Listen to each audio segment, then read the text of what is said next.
Nächten treu und still umgeben, behütet und getröstet wunderbar. So will ich diese Tage mit euch leben und mit euch gehen in ein neues Jahr. Von guten Mächten wunderbar geboren, erwarten wir getrost, was kommen mag. Gott ist mit uns am Abend und am Morgen und ganz gewiss an jedem neuen Tag. Noch will das Alte unsere Herzen quälen, noch drückt uns böser Tagesschwere Last. Ach Herr, gib unseren aufgescheuchten Seelen das Heil, für das du uns bereitet hast. Von guten Mächten wunderbar geboren, erwarten wir Trost, was kommen mag. Gott ist mit uns am Abend und am Morgen und ganz gewiss an jedem neuen Tag. Lass warm und still die Kerzen heute flammen, die du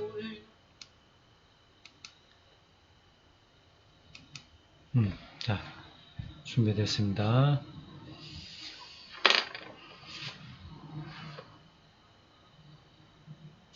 신인간과학 오늘 18강입니다.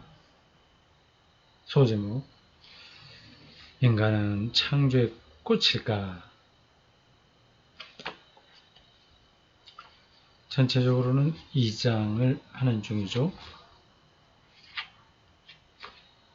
1장은 우주고 2장은 생명인데 그 생명 중에 네 번째 소제목 인간은 창조의 꽃일까 이겁니다.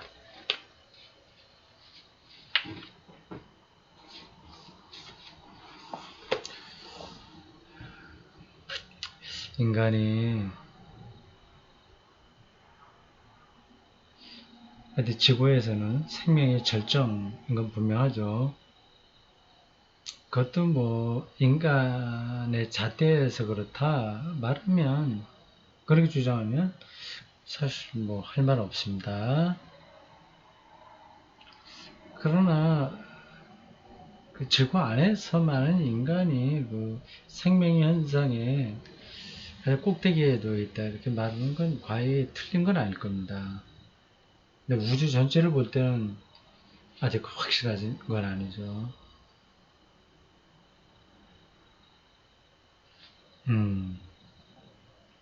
그런 문제들을 여기서 다루려고 합니다. 인간은 정말 창조의 꽃일까요? 이런 또 한 문장으로 된 질문이 여기 있습니다. 자, 부케티치가 이야기를 시작합니다. 지금은 이 대목이 2장, 이게 생명, 주로 이거는 생물학에 많이 관계되니까 생물학자인 부케티치가 발언을 많이 합니다. 인간이 창조의 꽃이라면 다른 생물들 또한 창조의 꽃입니다. 각각 다 독특한 생명 현상이다 그 얘기겠죠. 모든 종은 제각기 유일무이한 속성을 가지고 있으니까요.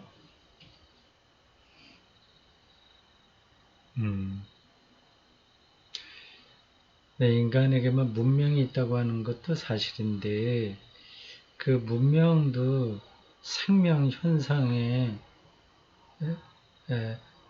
하나라고 본다면 인간이 다른 생명체와는 구별되는 게 분명하죠. 인간이 자연계에서 차지하는 특별한 위치가 무엇인지는 예로부터 신학과 생물학이 자주 다루던 문제죠. 좀 더 신랄하게 말해볼까요? 우리 인간이 생물학적으로 특별한 위치를 차지한다면 판다곰도 마찬가지일 겁니다. 판다는 하루에 16시간을 죽순을 먹으며 보내는데 이런 이해는 다른 어떤 동물에게서도 찾아볼 수 없습니다. 따라서 판다는 자연계에서 나름대로 유일무이한 존재라고 할 수 있죠. 판다가 그렇다면 외모로 치면 그 역시 더할 나위 없이 별난 동물인 오리너구리도 자연계에서 유일무이한 존재고 따라서 특별한 위치를 차지한다 할 수 있겠죠. 말하자면 인간이라고 해서 생물학적으로 별다른 동물은 아니라는 거예요. 다른 동물과 구별되는 인간의 고유한 특성을 내세워서 인간이 자연계에서 특별한 위치를 차지하는지를 논의해 볼 수는 있겠지요. 그 특성이 있긴 있습니다. 앞에서 얘기한 문명도 있고 뭐 같은 문명에 연관된다고 볼 수 있는 정신, 뭐 영혼 이런 것들이요. 근데 이제 그 극단적인 생물학자들은 극단적인 생물학자라 그렇게 표현이 적절하지 않은데 그 인간의 특성을 전혀 인정하지 않는 사람 학자들도 많이 있습니다. 어쨌든 저는 인간이 창조의 꽃이라기보다는 그저 진화의 도중에서 생겨난 여러 생물 가운데 하나라고 생각합니다. 생물학적으로만 따지자면 어느 것 하나 특별하지 않은 생물이 없으니까요. 이런 건 뭐 새삼스러운 주장은 아닙니다. 부케티츠는 이 대담 논의에 시비를 걸기 위해서 나온 사람처럼 보여요. 일부러 그렇게 하는 건 아니겠지만 아주 전반적으로 그런 입장입니다. 예. 무칠러, 네, 가톨릭 신학자입니다. 그렇다면 지금 여기서 우리가 하고 있는 것처럼 자신이 누구인지 이 세상 모든 것이 어떤 의미를 가지고 있는지를 묻고 고민하는 그런 동물이 사람 말고 또 있으리라고 생각하지는 않아요. 부케티츠는 그건 다른 판다곰은 판다곰대로 또 생각하는 게 있다 이렇게 말하겠죠.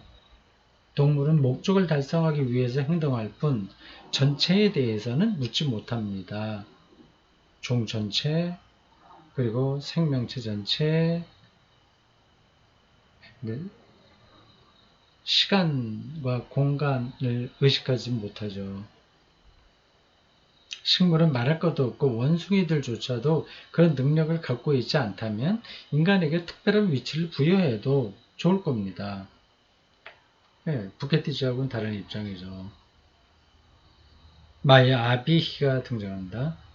그 문제에 관해서라면 저는 모든 피조물의 제각기 나름의 우주를 가지고 있다고 한 니콜라우스 쿠자누스의 말에 공감합니다.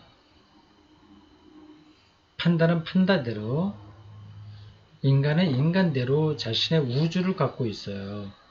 인간에겐 다른 생명이 갖지 못한 고유한 특성들이 있지만 다른 생물 또한 인간에게 없는 고유한 특성을 가지고 있습니다.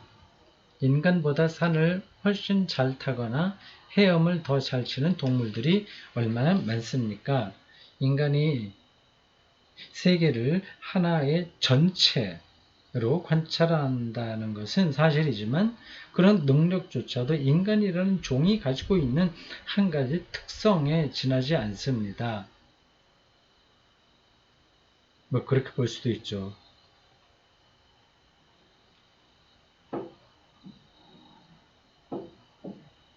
인간이 세계 안에서 특별한 지위를 차지하고 있고 따라서 모든 것이 인간을 위해서 존재한다는 생각은 그다지 바람직하지 못한 전통이에요.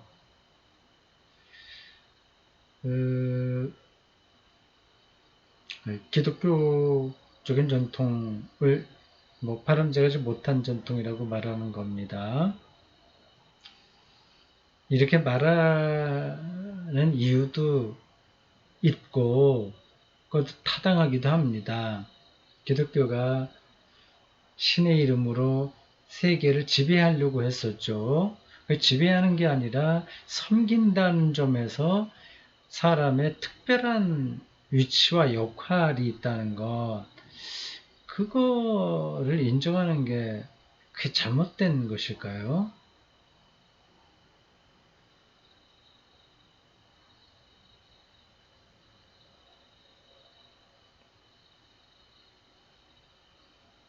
좀 더 봅시다. 인간이 특별하다는 생각은 인간의 신의 모습대로 창조되었다고 하는 그리스도교 신앙 때문에 더욱 굳어져 왔지요. 그런 사고방식이 어떤 결과를 낳는지 생각한다면 이제 인간만이 특별하다는 생각을 포기해야 할 겁니다. 어떤 결과라고 하는 것은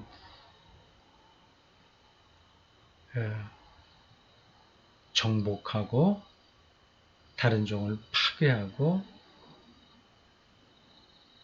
한번 그런 것들이요. 폭력적이고 하는 그런 거를 가리키죠.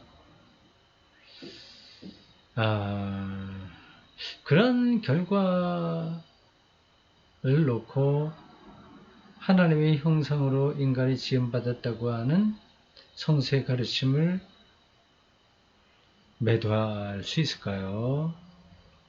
그걸 좀 잘못 이해한 인간들의 책임이죠. 그거는 유럽 사람들이 성경을 자기 식대로 이용해서 이용했다는 잘못이지 성경의 가르침이 잘못은 아니거든요. 그 교회가 지난 인류 역사에서 자행한 여러 가지 잘못들, 늘 이제 예로 드는 십자군 전쟁이라든지 마녀 사냥이라든지 정치에 아주 깊이 개입해서 일으킨 분란들, 이런 것들 때문에 예수가 잘못한 거다 이렇게 말하면 좀 곤란한 거 아닐까요?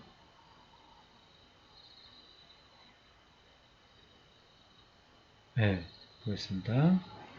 인간이 이 세계에 커다란 불행을 가져온 장본인임을 뻔히 알면서도 이건 불행을 가져온 장본인이다, 인간이. 그럼 인간이 없었다면 행복했다는 말인가? 인간만이 잘못한 게 많이 있죠. 무기도 많이 이렇게 개발해서 이게 대량 살상이 가능하게 됐고, 하여튼 그런 성서는 그걸 이제 죄악이라고 얘기하는데, 그런 인간이 하나님의 피조물이라고 하는 하나님의 형상으로 지음받았다고 하는 그런 가르침에 때문에 그렇게 벌어진 거다. 이렇게 몰고 가는 거는 좀 객관적이지 않은 건데요. 학문적이지 않은 거예요.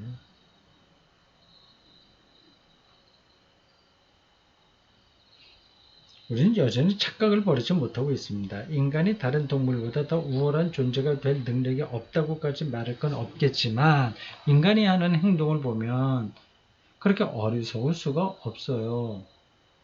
오늘날 서구 사회는 인간이 자연으로부터 어떤 혜택을 누리고 있는지는 조금 더 생각하지 않고 자연으로부터 무엇을 얻어낼 수 있는지에 대해서만 열중할 뿐입니다. 짧지 않은 인류 역사 속에서 이렇게까지 이기적인 사회는 일찍이 없었습니다. 인간을 돌보아준 대가로 자연이 인간에게 기대할 수 있는 게 뭐가 있을까요? 무엇보다 우리의 의식이 뿌리부터 바뀌지 않으면 안 됩니다. 무엇이든 소유하고 소비하려고 아우성치지 말고 어떻게 하면 인간으로 해서 세계가 더 아름답고 좋은 곳이 될 수 있는지를 생각해 봐야 됩니다. 좋은 얘기 했어요. 사람이 하나님의 형상으로 지음받았다는 말이 바로 그걸 하자고 하는 거죠. 하나의 역할, 봉사자로서의 역할인 겁니다. 이게 생태계가 파괴되고 지나친 소비로 인해서 소비와 또 이 지구가 자체적으로 깨끗해질 수 없는 상황까지 몰고 가는 인간의 문명, 이게 문제가 있는 거 분명한 거죠. 근데 그거를 자꾸 기독교의 하나님 신앙 때문이다 이렇게 말하면 이제 뭐 곤란하다고 생각합니다. 다시 묻히려고 합니다. 저는 모든 생물 가운데 인간이 가장 발달된 존재라고 생각합니다. 물론 그렇기 때문에 오늘날처럼 자연을 대해도 좋다는 뜻은 절대 아닙니다. 그렇죠? 모든 생물 가운데 인간이 가장 높은 지위를 차지한다는 사실이 자연을 대하는 인간의 잘못된 태도를 정당화해 줄 수는 없어요. 오히려 자연에 대한 겸허한 태도가 인간을 특별하게 해주는 게 아닐까요? 바로 이런 태도야말로 인간에게 주어진 의무이고, 자연에 대한 겸허한 태도와 인간의 특별한 지위가 반드시 대립되는 것은 아니라고 생각합니다. 그러니까 이건 저도 그렇게 생각합니다. 그러니까 일부 자연과학자들, 사회과학자들도 마찬가지인데 전문가들이 현대 문명에서 벌어지는 모든 그런 그 문제들, 그런 것들을 기독교 때문이다 이런 쪽으로 몰아가는 경향이 좀 보여. 그거는 아직 근본을 아직 잘 이해하지 못해서 피상적으로 그냥 말하는 겁니다.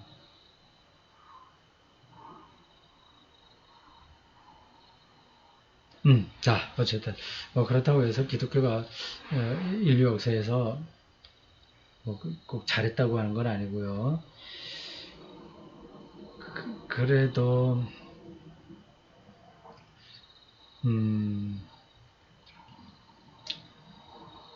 꼭 필요한 역할은 했다.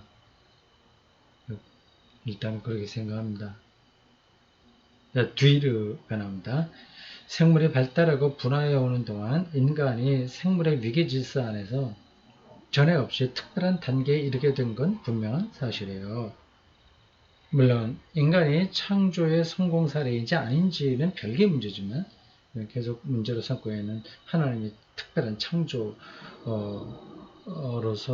인간이 잘했는지 못했는지 그건 별개의 문제지만 말입니다. 개념을 만들어내는 능력, 그렇죠. 즉 대상을 추상화하고 그렇게 만들어진 개념을 서로 연결하는 능력과 그런 개념들에 대해 객관적으로 사고할 줄 아는 능력은 모든 생물들의 능력을 놓고 순위를 매긴다면 분명 상위에 들어갈 만한 능력입니다. 그리고 그런 능력을 가진 생물은 인간밖에 없어요.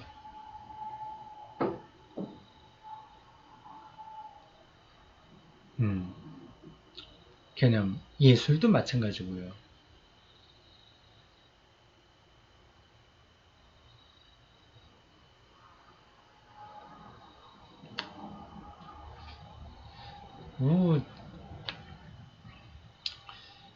합창단, 경악단, 모여서 대단한 음악을 연주하는 거, 이거 하나의 인간 종의 특성이지. 이게 다른 생물보다 인간이 뛰어난 점이 아니다.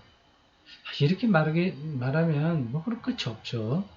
근데 인정할 거 인정하고 잘못한 건 또 잘못한 대로 우리가 받아들이고 해야 학자의 바른 태도가 아닐까요? 근데 색안경을 끼고서 그렇게 보면 곤란한 것 같은데 이 부켓티츠가 가장 색안경이 강한 것 같고 그 다음에 요 아비키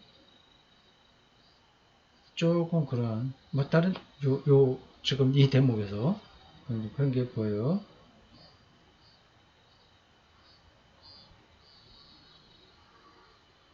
이처럼 인간은 생물학적인 능력 말고도 다른 능력을 더 가지고 있고 또 그런 능력을 가지고 있다고 해서 생물학적인 능력이 감해지는 것도 아닙니다.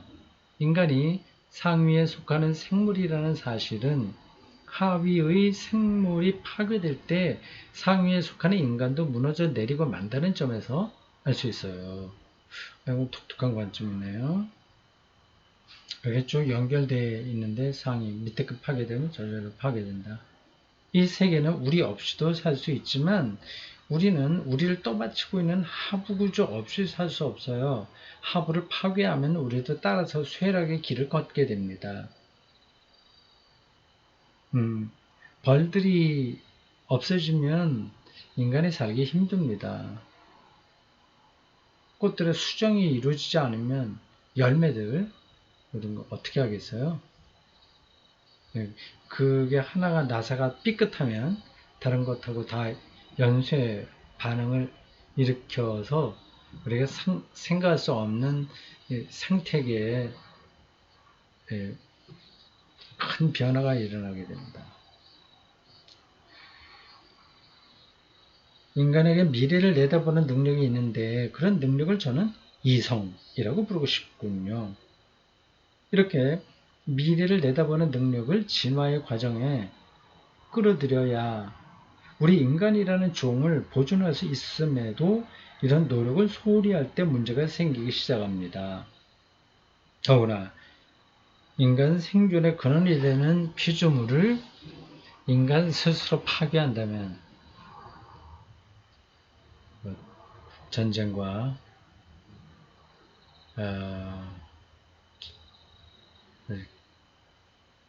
생태 파괴 이런 것들은 다 자기 일을 파괴하는 거거든요.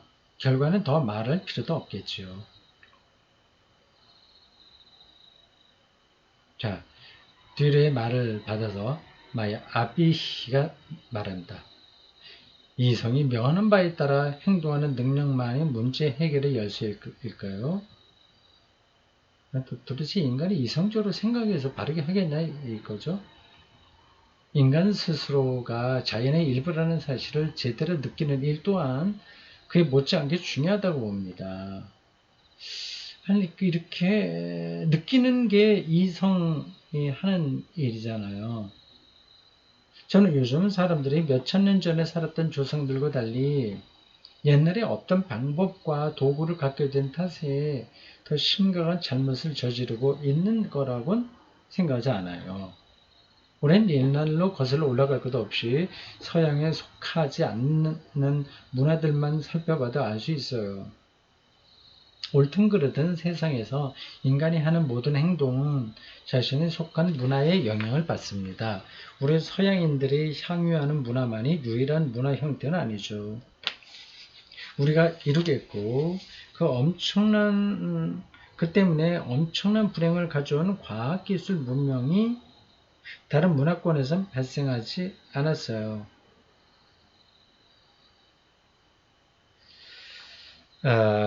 뭐 차이가 있긴 있지만 과학기술 문명이 다른 문화권에서 발생하지 않았다고 단정하기는 힘들지 않아요? 중국 화약 같은 거는 유럽보다 중국이 먼저 발명하지 않았나요? 종이도 그렇고 물론 좀 서양하고 동양하고 아시아하고 좀 다르긴 한데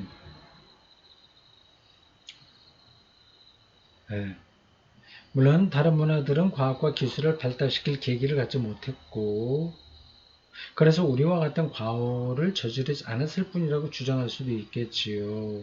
그러나 그런 문화에는 옳지 않게 전개될 발달을 애초부터 수정하는 어떤 요소가 있어서 애초부터 서양과 같은 기술 과학을 지향하지 않았고 그 때문에 과학 기술에 따르는 과오를 피할 수 있었던 건 아닐까요?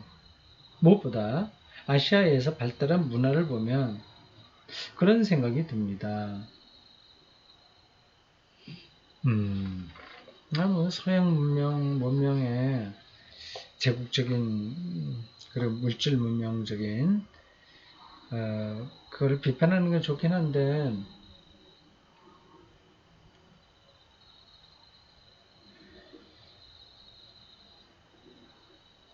하여튼 뭐 아주 생각이 풍성한 좀 그런 발언처럼 들리진 않습니다.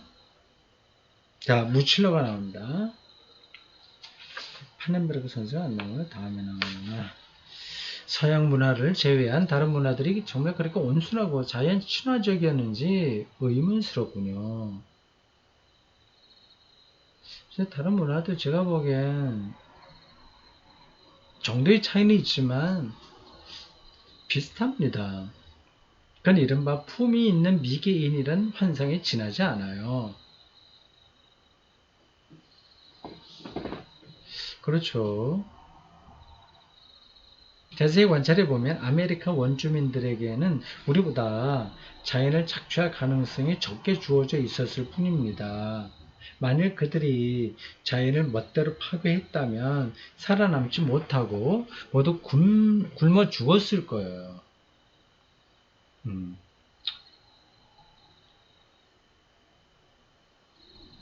생태 조건이 처음부터 그랬다는 거죠. 그들의 생활에서는 자연에 대한 인간의 행동이 생활에 훨씬 더 확실하고 직접적으로 영향을 미치게 되어 있었으니까요. 서양에서는 기술을 동원하여 이루어지는 행위와 그 행위의 결과 사이에 너무 많은 단계가 개입되어 있어서 우리가 어떤 잘못을 저지르고 있는지 쉽게 파악하기가 어렵습니다. 무슨 말인지 알겠어요? 인간의 행동도 근본적으로 다른 동물과 다를 바가 없어요.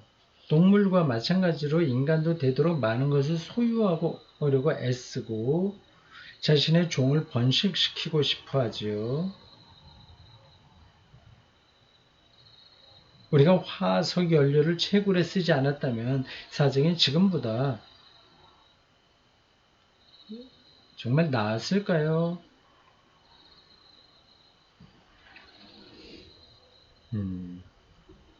말하자면 우리 인간은 자기 손에 곤봉이 주어져 있는데 그걸 어떻게 사용해야 할지 몰라 좌충우돌을 겪고 있는 거예요. 우리의 생존을 위협하는 상황을 변화시키기 위해 우리가 동원할 수 있는 도구는 이성의 통찰인데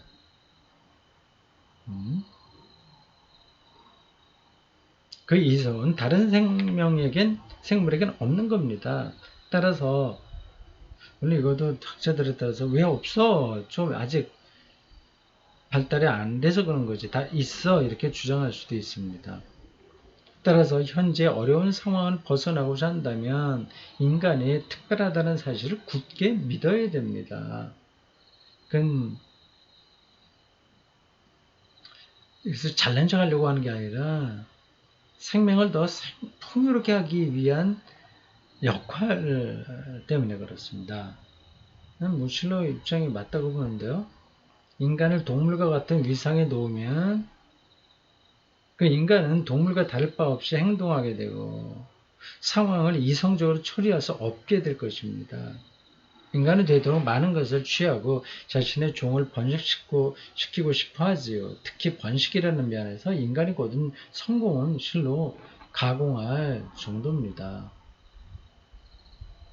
그래서 이런 문제들도 이성적인 통찰로 이렇게 컨트롤할 수 있고 방향을 잡아 나가야 된다. 네, 그런 점에서 인간에게 특별한 위치를 부여하는 게 그게 잘못된 게 아니다. 오히려 그러한 관점이 필요하다. 그런 주장입니다. 이제 펜넨베르크가 나오나요? 그 사람 뒤에 이제 조금 몇 번 계속 나옵니다. 요거만 읽고 오늘 강의는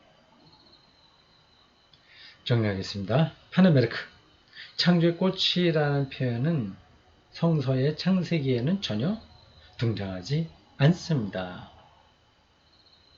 그렇죠. 이건 좀 표현이 신학적인 건 아니에요. 하지만 창세기가 실제로 인간에게 특별한 지위를 부여하지 않았다면 그런 말은 생겨나지도 않았겠죠. 이런 말은 어디 있었는가 보죠. 창조했고 인간의 특별한 지위는 인간이 신과 특별한 관계에 있다는 사실에서 비로소 드러나게 됩니다. 그런 관계는 신이 한 인간으로 육화하여 세계 안으로 들어온 사건에서 더욱 분명해지죠. 예수 사건을 이야기하는데 뭐 이렇게 생물학자, 물리학자들 앞에서 이런 얘기에서 전달이 되는지 모르겠습니다. 이런 성육신이죠. 예수 사건이에요. 이런 것들을 그냥 뭐 헬라 신화에 나오는 뭐 그런 이야기쯤으로 일반 학자들이 생각하고 있을 테니까 말입니다. 근데 그건 아니거든요. 신은 당나귀나 침팬지나 판다곰을 통해서가 아니라 바로 인간을 통해서 자신을 창조와 결부시킵니다.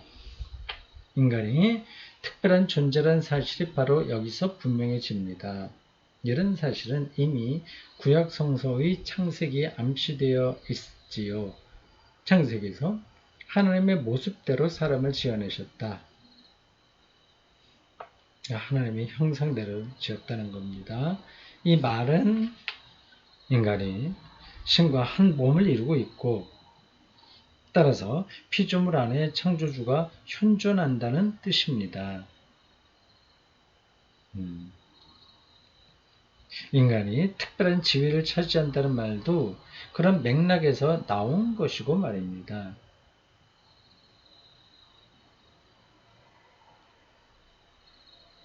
표현이 재밌죠? 하나님이 하나님의 모습대로 그 모습대로라고 할 때 찾아보겠습니다. 창세기 1장 27절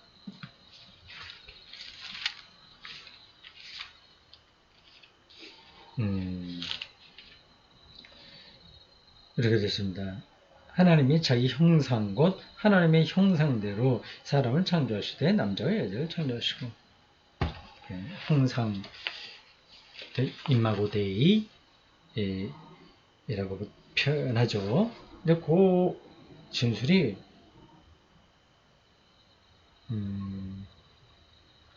피조물 안에 창조주가 현존한다는 뜻이라고 하네요. 제 형상대로 지었다. 그 말은 이 세계의 피조물에 하나님이 현존한다.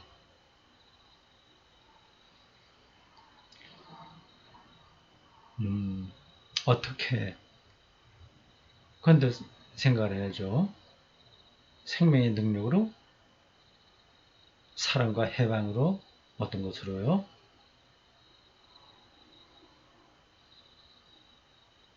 그런데 인간의 특별한 지위는 신과 상관없는 일이며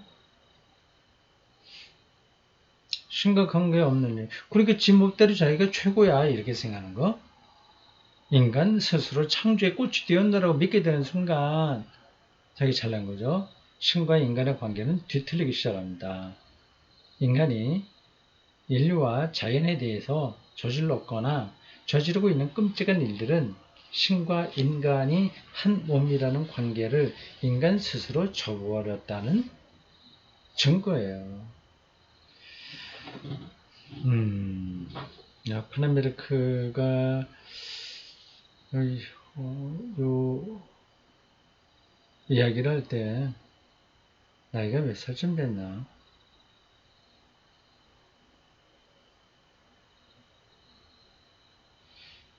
한 60? 잘 모르겠네. 대충 그쯤 되지 않았을까요? 요 대담을 할 때. 이게 많은 사람들이 파넨베르그 신학이 너무 관념적이다 이렇게 비판을 하는데 이런 표현들을 보면 저는 그렇지 않죠. 이 세계 특별히 인간과 신이 한 몸이다 이런 관계를 성육신 사건에서 성육신 사건과 하나님의 형상대로 지음받았다는 창세기 진술에서 그것에 근거해서 말하잖아요. 대단히 아주 실질적이고 진보적이라고도 할 수 있습니다. 어떤 점에서 그렇습니다. 자, 오늘 여기까지입니다.